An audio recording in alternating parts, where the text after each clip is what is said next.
দীর্ঘদিন পর মার্কেটে আজ আমরা একটি স্ট্রং রিভার্সাল দেখতে পেলাম এবং বিনিয়োগকারীদের মধ্যে কিছুটা স্বস্তি ফিরে আসলো। দিন শেষে সূচক পজিটিভ ছিল 97 পয়েন্ট এবং বেশ কিছু স্টক স্ট্রং মোমেন্টাম নিয়ে ঘুরে দাঁড়িয়েছে। আজ আমরা ওভারঅল মার্কেট নিয়ে কিছুটা আলোচনা করব এবং বর্তমান সময়ে 4টি হাই পারফর্মিং স্টক নিয়ে আপডেট দেব।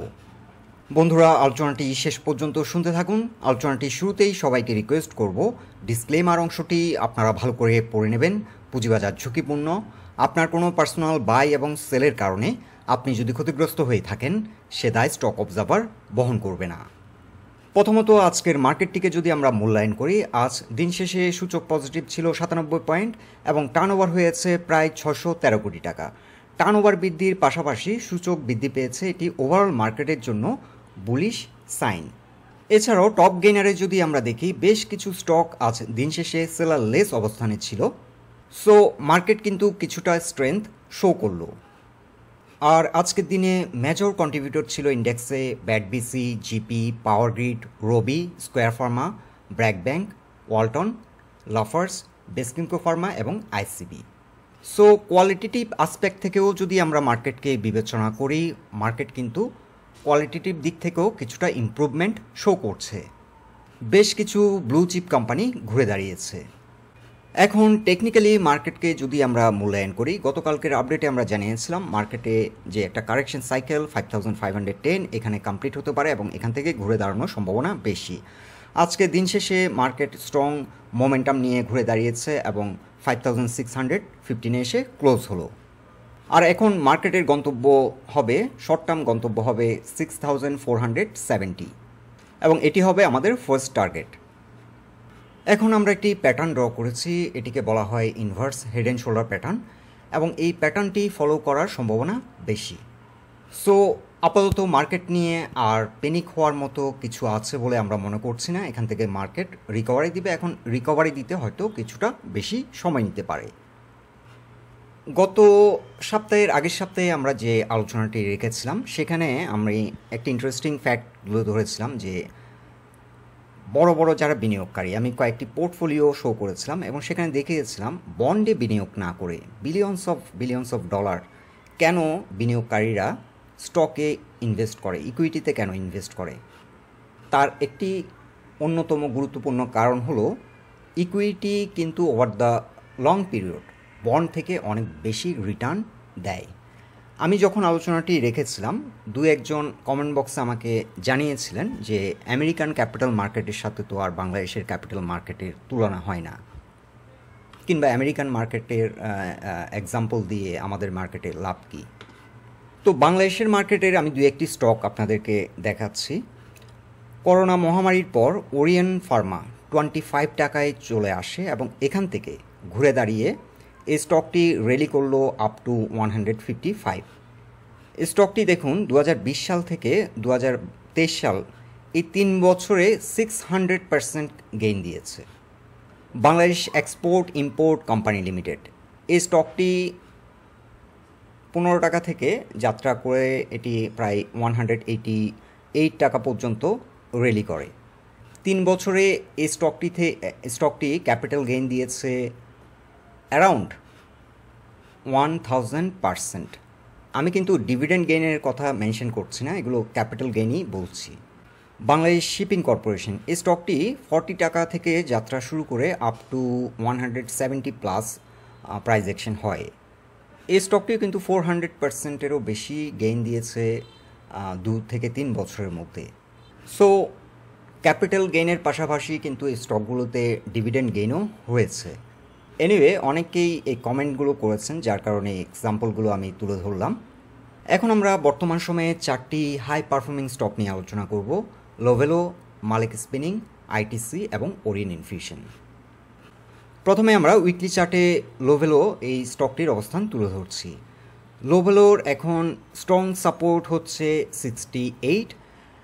যারা স্টকটিতে প্রফিটে আছেন, 68-এর নিচে যদি স্টকটি নেমে যায় তাহলে প্রফিট বুক করে নেবেন এবং যারা স্টকটি নতুন করে এন্ট্রি নিয়েছেন 68-এর নিচে নেমে গেলে স্টপ লস সেট করবেন।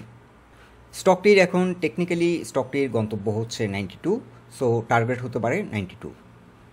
বর্তমানে হিউজ ভলিউম নিয়ে হাই মোমেন্টাম নিয়ে স্টকটি এগিয়ে যাচ্ছে এবং ইন্টারেস্টিং ফ্যাক্ট হচ্ছে মার্কেটে যে এ ধরনের একটা করুণ অবস্থা ছিল, ডেলি একটা পতনের ধারায় ছিল, এই স্টকটি কিন্তু ঠিক উল্টো চিত্র এই স্টকটিতে আমরা দেখতে পাচ্ছি। সুপার বুলিশ মোমেন্টামের মধ্য দিয়ে স্টকটি রয়েছে এবং 90 ডিগ্রি অ্যাঙ্গেলে প্রাইস অ্যাকশন করছে এবং একটি বাইং ক্লাইম্যাক্স এই স্টকটিতে আমরা লক্ষ্য করছি। সো অ্যাজ লং এজ স্টকটিতে মোমেন্টাম থাকছে, আমরা চাইলে ট্রেডটি কন্টিনিউ করতে পারি এবং ফার্স্ট টার্গেট সেট করতে পারি 92। এখন উইকলি চার্টে মালিক স্পিনিং মিলস লিমিটেডের অবস্থান তুলে ধরছি। আমরা বেশ কয়েকবার এই স্টকটি নিয়ে আপডেট দিয়েছিলাম এবং লাস্ট টাইম যে আপডেটটি দিয়েছিলাম আমরা জানিয়েছিলাম এই স্টকটি ভালো করবে।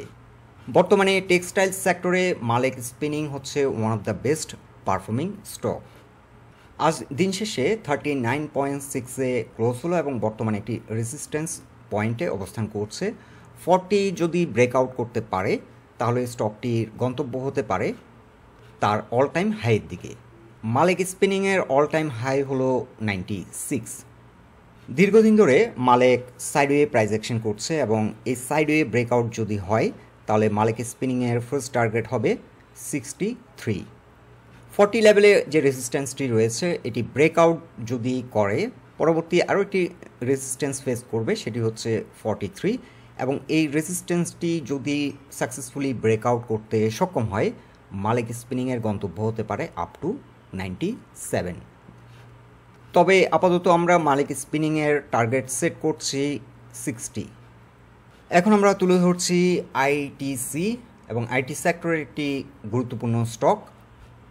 বর্তমানে একটি কি রেজিস্ট্যান্স ব্রেকআউট করে আজ দিন শেষে 53.5-এ ক্লোজ হলো এবং এই জোনটি যে জোনটিকে ব্রেকআউট করেছে রেজিস্ট্যান্স পয়েন্ট, এটি একটি গুরুত্বপূর্ণ রেজিস্ট্যান্স ছিল 52.3 এবং এই রেজিস্ট্যান্সটি বর্তমানে এই স্টকটির জন্য একটি গুরুত্বপূর্ণ সাপোর্ট 52.3। এখন আইটিসির ক্ষেত্রে আমরা যেটা সাজেস্ট করব, যদি নতুন করে ট্রেড নিতে চান এই পয়েন্টে ট্রেড নেওয়া যেতে পারে এবং বিলো 52 স্টপ লস সেট করতে হবে এবং ফার্স্ট টার্গেট হবে 79। বিফোর দ্যাট 58.8-এ একটি রেজিস্ট্যান্স রয়েছে এবং পরবর্তী রেজিস্ট্যান্স হবে 68, 72.3, দেন ফাইনালি আমাদের টার্গেট 79.8। 20 এক্সপোনেনশিয়াল মুভিং অ্যাভারেজ যে সাপোর্ট লাইন সেটি শো করছে 527। সো 527 হচ্ছে ওরিয়েন্ট ইনফিউশনের জন্য একটি গুরুত্বপূর্ণ সাপোর্ট পয়েন্ট আর স্টকটির এখন রেজিস্ট্যান্স হবে 700। আর এই যে শক্তিশালী রেজিস্ট্যান্স আমরা যেটি মেনশন করছি 700, এই 700কে যদি ব্রেকআউট করতে সক্ষম হয় তাহলে স্টকটি তার অল টাইম হাইয়ের দিকে এগিয়ে যাবে। অল টাইম হাই হলো স্টকটির 890।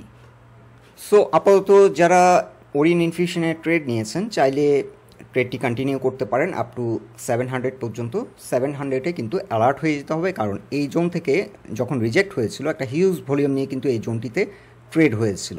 সো এই যে পয়েন্টটি রেজিস্ট্যান্স পয়েন্ট 700, এখানে কিন্তু একটা সিগনিফিক্যান্ট এখানে সেল প্রেশার ফেস করবে এই স্টকটি এবং এই সেল প্রেশার অ্যাবজর্ব করে যদি স্টকটি ঘুরে দাঁড়াতে পারে তাহলে এই স্টকটি পরবর্তী গন্তব্য হবে 880 কিংবা 90। সো বন্ধুরা, ওভারঅল মার্কেট এবং এই চারটি স্টক নিয়ে এটাই ছিল আমাদের আজকের অবজারভেশন। আলোচনাটি যদি আপনাদের ভালো লেগে থাকে অবশ্যই পোস্টটিকে লাইক দিন এবং আমাদের সাথে থাকার জন্য আপনাদের অসংখ্য ধন্যবাদ।